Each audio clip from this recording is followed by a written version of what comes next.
ये कितने प्रश्न हैं जिनके ऊपर चर्चा की जरूरत है, साथ ही उस अमेंडमेंट की जरूरत है जो ये खौफ कम से कम, ये संदेश कम से कम दे पूरे देश को कि अगर एक 5 साल की बच्ची का बलात्कार होता है तो चुपचाप बैठकर ये हाउस तमाशा नहीं देखेगा।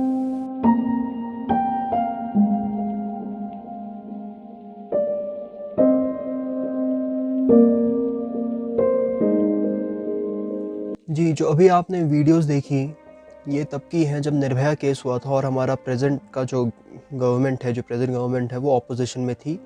याद करिएगा, स्मृति ईरानी ने मनमोहन सिंह को चूड़ियाँ भेजी हुई थी कि आपकी सरकार ने चूड़ियाँ पहन के रखी हैं, वो रेप के खिलाफ कुछ नहीं बोलते हैं। ये वही स्मृति ईरानी है जो आज की गवर्नमेंट में women and child development minister है, और हाथरस में जो इंसिडेंट हुआ है उसके बारे में इन्होंने एक शब्द नहीं बोला है।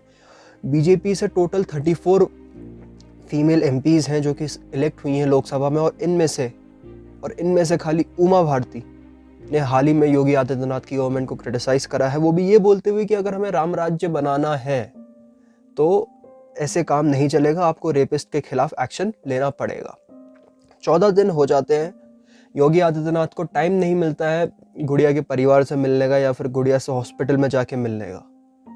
उन्हीं के स्टेट में जहाँ पे वो बार बार बोलते हैं, जहाँ पे वो बार बार ग्लोरीफाई करते हैं कि हमारा प्रदेश एक राम राज्य है, यहाँ पे बेटियों के साथ बलात्कार नहीं होगा, ये वही मुख्यमंत्री है जिन्होंने सत्ता में आते ही एंटी रोमियो स्क्वाड बनाया था। लेकिन देखिए, यूपी में हर आए दिन रेप की खबर आती रहती है। हाथरस में जो हुआ वो बहुत ही दर्दनाक था। जब इसकी रिपोर्टिंग आ रही थी, जब गुड़िया की डेथ हो गई थी, जब इसकी रिपोर्टिंग आ रही थी, ट्रस्ट मी, मेरे से वो रिपोर्टिंग नहीं देखी गई क्योंकि वो इतनी दर्दनाक थी। मैं जानता हूँ मैं वीडियो बनाने में लेट हूँ क्योंकि मैं अपने आप को इमोशनली बैक कर रहा था इस वीडियो बनाने के लिए। मेरे में हिम्मत नहीं थी वीडियो बनाने के लिए, बट एनी हाउ हमने सोचा कि ये इन्फॉर्मेशन आप तक पहुँचाना ज़रूरी है, तो हमने ये करा।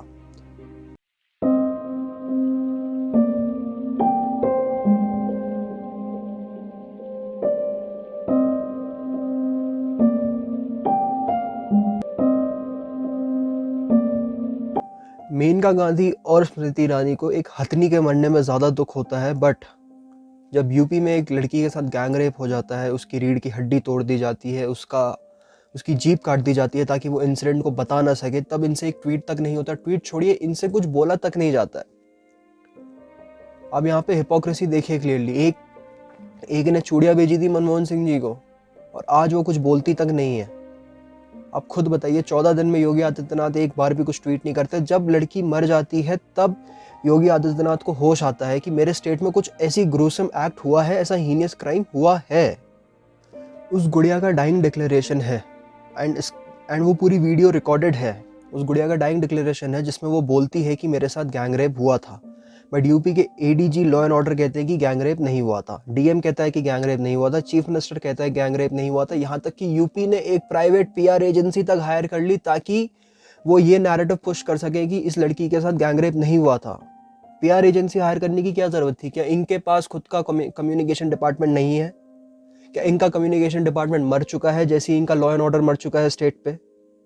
तो आपको पीआर एजेंसी हायर करने की जरूरत क्या थी? इंडियन एक्सप्रेस के रिपोर्टर हैं जिज्ञासा सिन्हा उनका नाम है, वो बताते हैं कि जवाहरलाल नेहरू मेडिकल कॉलेज की सीएमओ, जी हाँ, वो ये बोलते हैं कि फॉरेंसिक साइंस लैब रिपोर्ट की कोई वेटेज नहीं है। ये वही रिपोर्ट है जिसके थ्रू यूपी पुलिस अपनी थ्योरी बेस कर रही है कि रेप नहीं हुआ था। तो सीएमओ साहब ये बोलते हैं कि इस रिपोर्ट की कोई वेटेज नहीं है क्योंकि रेप के सैंपल्स इन्होंने 11 दिन बाद लिए हैं रेप होने के, एंड जबकि गवर्नमेंट की गाइडलाइन है कि आपको samples with in 96 hours collect करने होते हैं। तो क्या यहाँ पे यूपी पुलिस को भी अपने लॉज नहीं पता है? एंड अगर यूपी पुलिस को लॉज नहीं पता है तो वो यूपी पुलिस में क्या कर रहे हैं? ADG law and order press briefing करते हैं कि रेप नहीं हुआ है क्योंकि सीमेन नहीं मिला है, जबकि सुप्रीम कोर्ट का खुद का जजमेंट है, सुप्रीम कोर्ट का खुद का ऑर्डर है कि presence of semen is not required to justify rapes. 2004 का उनका जजमेंट है, अगर विक्टिम बोलता है कि रेप हुआ है तो रेप हुआ है, दैट्स इट, पीरियड। उसके आगे आपको कुछ ऐड नहीं करना है। मेडिकल रिपोर्ट जो होती है वो एक कोरोबोरेटिव नेचर की होती है, दैट्स इट, उसका और कुछ यूज़ नहीं होता है। क्या एक गुड़िया का डाइंग डिक्लेरेशन ज़्यादा इंपॉर्टेंट नहीं है एक मेडिकल रिपोर्ट से जिसके सैंपल्स आपने 11 दिन बाद कलेक्ट करे हैं?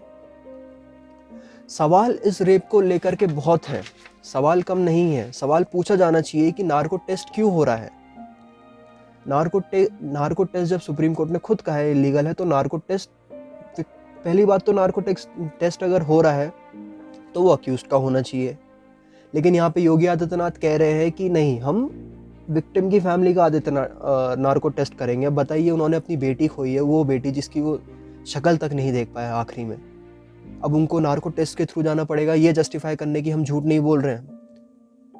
और दूसरी बात, बॉडी को रात को क्रिमेट क्यों करा गया, क्यों फैमिली का कंसेंट नहीं था, क्यों फैमिली को रात को बंद कर दिया गया और बॉडी जला दी गई पेट्रोल से? क्या ये हिंदू रिचुअल है हमारा? मैं हिंदू हूं, मेरे को भी रिचुअल पता है, लेकिन क्यों इन्होंने बॉडी रात को क्रिमेट करी? क्या वो लड़की टेररिस्ट थी? क्या यूपी गवर्नमेंट को छुपाना चाह रही है? एसआईटी क्यों? जब विक्टिम की फैमिली कह रही है कि हम एसआईटी या सीबीआई में बिलीव नहीं करने वाले हैं, तो योगी आदित्यनाथ क्यों ऑर्डर देते हैं सीबीआई इंक्वायरी का? विक्टिम की फैमिली ने साफ कहा है कि हम सीबीआई पे बिलीव नहीं करेंगे, क्योंकि आपको याद है सीबीआई ने क्या करा था कुलदीप सेंगर रेप केस वाले में। उन्होंने, सीबीआई ने जबकि रिपोर्ट भेजी है यूपी सीएम को कि उन्नाव में जो रेप हुआ है उनके, उसमें 4 ऑफिशियल्स के खिलाफ कार्रवाई होनी चाहिए। इस रिपोर्ट को भेजे हुए 1 साल हो गया है, बट यहाँ पे कोई एक्शन नहीं लिया गया है, तो सीबीआई पे तो भरोसा करना ही नहीं है। पेरेंट्स की फैमिली ने कहा है कि हमें एक रिटायर्ड सुप्रीम कोर्ट जस्टिस की मॉनिटरिंग में एक इन्वेस्टिगेशन चाहिए। तो क्यों आदित्यनाथ ने सीबीआई इंक्वायरी बैठाई है? एंड यहाँ पे मीडिया कह रही है कि Adityanath has ordered CBI inquiry. मैं मीडिया को ये बता देता हूँ कि CBI is a central agency. Yogi Adityanath order नहीं कर सकते हैं। योगी आदित्यनाथ रिक्वेस्ट कर सकते हैं सेंट्रल गवर्नमेंट को कि हमको सीबीआई इंक्वायरी के लिए परमिशन ग्रांट कर दीजिए, ऑर्डर नहीं कर सकते हैं। एंड अगर चलिए मान लीजिए कि उन्होंने रिक्वेस्ट भी करी है, तो ऑफिशियल लेटर कहाँ है? आपने तो खाली न्यूज़ एंकर के मुंह से सुना है ना, ऑफिशियल ऑर्डर तो किसी ने देखा नहीं है। जर्नलिस्ट के फ़ोन क्यों टैप करे गए? जब वो हथरस वाली विक्टिम से, उसके भाई से या फिर उनकी फैमिली से बात करना जा रहे हैं, तो उनके फ़ोन्स क्यों टैप करे गए हैं? क्या फ़ोन टैपिंग लीगल हो गई है यूपी में? क्या हम इस गुंडा राज में आ गए हैं कि आप कुछ भी करिए और कोई जर्नलिस्ट क्वेश्चन नहीं करेगा आपको? तनुश्री पांडे का फ़ोन टैप करा गया, ये इंडिया टुडे की रिपोर्ट है। तनुश्री पांडे का फ़ोन टैप करा गया। डीएम हथरस वहाँ पे फैमिली को जाकर के धमकाते हैं। वो ये कहते हैं कि देखिए कल पूरा मीडिया था, आज आधा मीडिया खड़ा है, कल सब गायब हो जाएंगे, फिर आपके साथ कोई नहीं रहेगा, फिर आपके साथ हम ही होंगे। अब आपको बार बार बयान बदलना है तो बदल दीजिए। डीएम एक जो कि यूपीएससी क्लियर करा हुआ इंसान है, वो जाकर के धमकी देता है, तो एक गरीब परिवार किससे उम्मीद लगाए बैठेगा? वो उम्मीद किससे लगा करके बैठेगा? आप मेरे को ये बताइए। एंड जो ऑफिशियल्स हैं, डीएम हो गया हथरस का, एडीजी लॉ एंड ऑर्डर हो गया, या फिर एसएसपी हो गया उस एरिया का, या फिर whosoever was involved in this heinous crime, whosoever was involved in that illegal cremation of that girl, whosoever was involved in spreading the lies that rape never happened, कि इनके खिलाफ SC ST एक्ट इन्वोक करेगी UP सरकार? ये अपनी justify कर रहे हैं एक पीआर एजेंसी के थ्रू कि रेप नहीं हुआ था। आप सोचिए हम किस डायरेक्शन में जा रहे हैं। मैं इससे ज़्यादा मैं कुछ बोलना नहीं चाहूँगा। मैं आपसे बस ये कहना चाहूँगा कि सोच करके खुद सोचिए कि आप एक ऐसे स्टेट में रहना चाहते हैं जहाँ पे हर आए दिन लड़कियों का रेप होता है और गवर्नमेंट उसको झुटलाने के लिए बोलती है कि रेप नहीं हुआ है। अब मैं आपको इस थॉट से छोड़ना चाहूँगा यहाँ पे। एंड एक चीज़ और, आपने नोटिस किया होगा, मैं हर वीडियो में बोलता हूँ कि सब्सक्राइब करें, लाइक करें, शेयर करें, बट इस वीडियो में मैं नहीं बोलूँगा क्योंकि मैं अर्नब गोस्वामी नहीं हूँ। धन्यवाद, थैंक यू।